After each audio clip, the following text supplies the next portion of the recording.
വന്നിതല്ലോ നവരാത്രികൾ തന്നിലെ സപ്തഭാവങ്ങളായി കാളരാത്രി.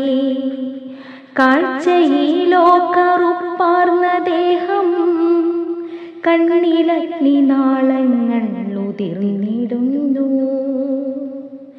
ചിന്നിച്ചിതറി കിടക്കുന്ന കൂന്തൽ, മുഖം രൗദ്രഭാവമായി നിന്നിടുന്നു. ദിവ്യമായുധമുണ്ട് കരങ്ങളിൽ, മറ്റു കയ്യിൽ വരമുദ്രകളും. രാസവത്തിൽ പുറമേറി വരും ദുർഗാദേവി തൻ സപ്തഭാവമല്ലേ.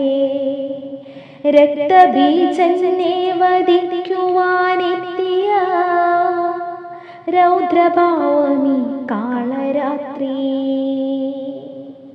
ദുഷ്ടത ചെയ്തു വാഴുന്നവർക്കോ പേടി സ്വപ്നമാണി കാളരാത്രി ഭാവം. കേണപേക്ഷിക്കുന്ന ഭക്തർക്കനുഗ്രഹ മേകുന്ന ദേവി തൻ രൗദ്രഭാവം.